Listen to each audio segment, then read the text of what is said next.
Bonjour, bon après-midi. On en parle depuis des décennies, mais ça y est, le toit du Stade olympique de Montréal sera rénové totalement, complètement. Québec qui va investir 870 millions de dollars pour redorer un emblème de la métropole. Mais est-ce que ça vaut vraiment le coup? On va en parler aujourd'hui avec Tasha Kerland-Jacintève, que je salue. Je vous souhaite un bon après-midi. Bon après-midi. Bonjour à vous trois. C'est un plaisir de vous retrouver. Et à la maison, si vous avez des commentaires sur le stade ou sur n'importe quel des sujets qu'on va aborder aujourd'hui, vous nous écrivez à zoneinfo-radiocanada.ca. Alors, c'était devenu nécessaire de remplacer le toit du Stade olympique.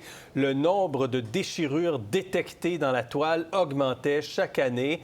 On était à 13 en 2007. On est monté à 3 400 en 2013, à 4 700 en 2019. La dernière inspection en 2022 avait permis de trouver encore 1 255 fissures, pour un total donc de 18 274 fissures en 15 ans dans la toile. Il fallait vraiment tisser la toile. Le toit et l'anneau technique seront donc démantelés cette année. Il faudra attendre 2026 et 2027 pour l'assemblage et pour l'installation finale. Le gouvernement fait avec le parc ce qu'aucun autre gouvernement n'a fait avant lui. Redonner au stade, emblème national et international, sa pleine fonctionnalité en remplaçant la toiture actuelle par une nouvelle toiture fixe, rigide et fiable pour nous permettre de générer des retombées économiques importantes, en plus de comporter de nombreux bénéfices pour l'Est de Montréal et plus largement pour tout le Québec. Bon, alors, encore le Stade olympique, ma foi, Jacintève. Est-ce que, cette fois-ci, c'est la bonne? Un toit fixe, un toit rigide, 870 millions, avec l'anneau technique de verre qui va même laisser entrer des rayons de soleil. Est-ce que ça vaut le coup? Certainement que ça vaut le coup. Il faut prendre soin de notre patrimoine bâti. Ça fait partie de notre patrimoine bâti et il est temps qu'on prenne les choses en main. On a aussi, au Québec, on va pouvoir enfin pouvoir compter sur un stade qui peut accueillir plus de 50 000 spectateurs, ce qu'on n'avait plus ou à peu près plus, dépendamment de comment on le regarde sur la disponibilité de ce stade-là. Donc, investir dans notre patrimoine bâti, investir dans nos infrastructures majeures va nous permettre d'accueillir des événements d'envergure et de redonner une fierté aux Montréalais et même aux Québécois. OK, on a Jacintève du côté de ce projet-là. Kerland. Bien, c'est sûr que moi, j'accueille positivement la restauration du toit ou bien la réparation. Mais au-delà de ça, pour qu'on puisse avoir une réelle revitalisation dans l'Est de Montréal, il va falloir développer autre chose, il va falloir d'autres investissements. Donc, c'est très heureux que, parallèlement à ça, il va y avoir un hôtel qui va se développer sur le site, mais il va falloir également investir pour qu'on puisse avoir des nouveaux restaurants parce que le stade en lui-même, on vient au stade et puis on repart. S'il n'y a pas rien d'autre pour que l'argent reste dans l'Est, on n'est pas sûr qu'il va y avoir une réelle revitalisation. Mais c'est sûr que c'est un excellent départ et j'accueille ça positivement. J'ai d'excellents souvenirs, moi, en tant que jeune, au stade olympique. Exactement, des souvenirs déjà un peu anciens. Non, mais c'est certain que si... Non, mais c'est vrai, ça fait déjà un petit moment que les expos sont partis. Ça fait pratiquement 20 ans. Mais moi aussi, j'ai des bons souvenirs d'ailleurs. Mais si, donc, on investit dans le stade puis qu'on ramène plein d'événements et qu'on peut aller dans le stade 365 jours par année, il y a toute une communauté économique, Tasha, qui peut s'installer au stade. Mais d'abord, je vous pose la question, est-ce que ça vaut le coup, 870 millions dans le stade?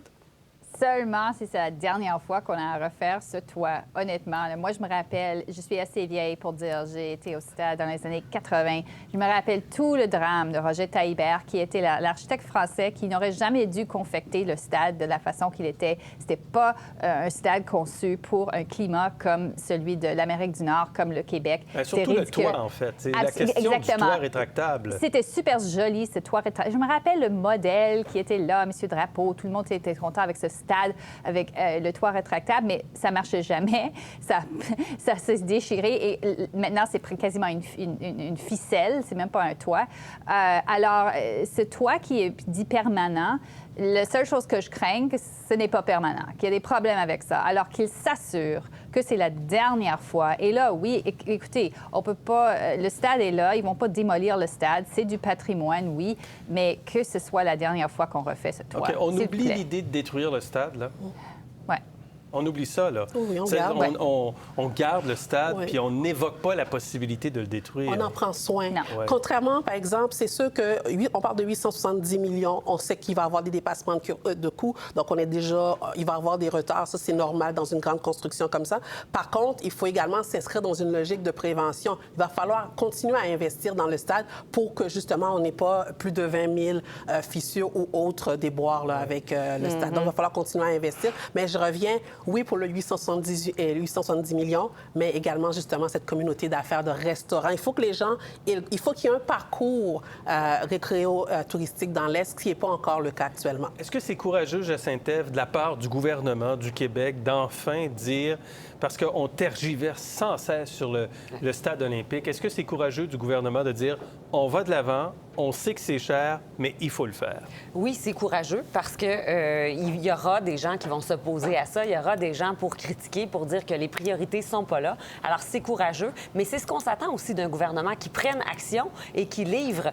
Donc, on a déjà plusieurs projets qui polarisent beaucoup et qui font en sorte là, que les gens se disent pour ou contre. Donc, d'aller de l'avant tout de suite, c'est peut-être de mettre de l'avant un projet qui va finalement ramener des résultats concrets. Oui, concret. Ça aurait coûté 2 milliards de dollars pour le détruire. On est rendu à 2 milliards. Puis à chaque fois qu'on évoque des travaux à faire, j'entends Tacha qui rit, mais à chaque fois qu'on a évoqué des travaux qui étaient à faire, d'année en année, de 5 ans en 5 ans, c'est toujours plus cher. Et c'est la même chose pour le détruire. Ça coûterait extrêmement cher.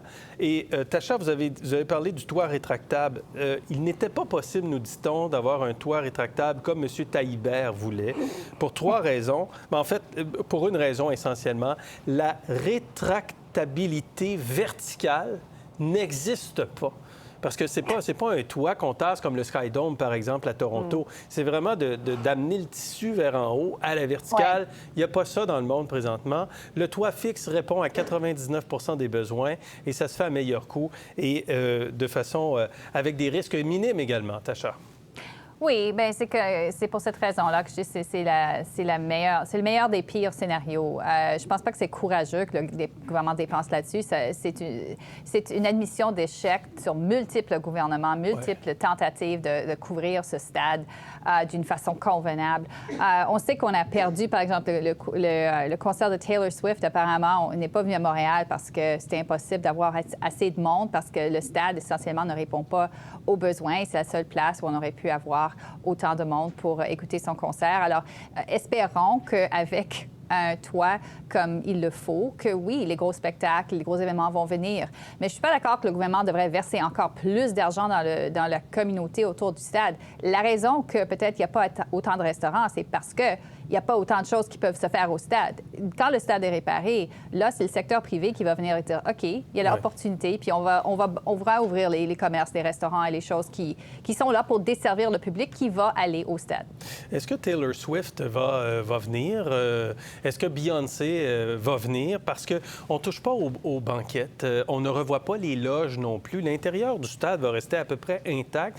C'est l'anneau et c'est vraiment le toit, Jacinthe-Ève, qu'on vient modifier. Oui, puis on sait qu'on a un problème de sonorité là, au stade. Donc, ce problème-là ne sera son, pas résolu. Et une note a une réverbération de 20 secondes. Tout à fait.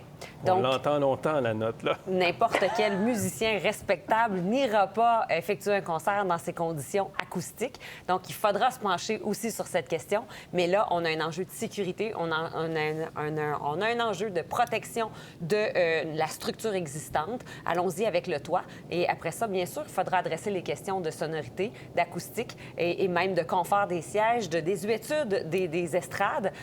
Donc, c'est le début d'un possible long investissement. Oui, tout à fait. Mais ça vaut la peine, selon la mairesse de Montréal, Valérie Plante, qui dit que le stade olympique est très important pour l'image de Montréal. On l'écoute. Il ne faut pas oublier non plus que Desjardins décide de venir s'installer dans le mât du stade. Il y a des projets d'y faire un hôtel, l'espace pour la vie avec le planétarium, le biodôme, c'est magnifique. Donc, c'est un pôle d'attraction important. Et quoi qu'on en dise, on peut aimer ou détester le stade olympique, mais il fait partie des symboles de Montréal. C'est un symbole? C'est un emblème de Montréal, le stade? Définitivement. Pour voir nos émissions en entier, Rendez-vous sur la chaîne Ici RDI.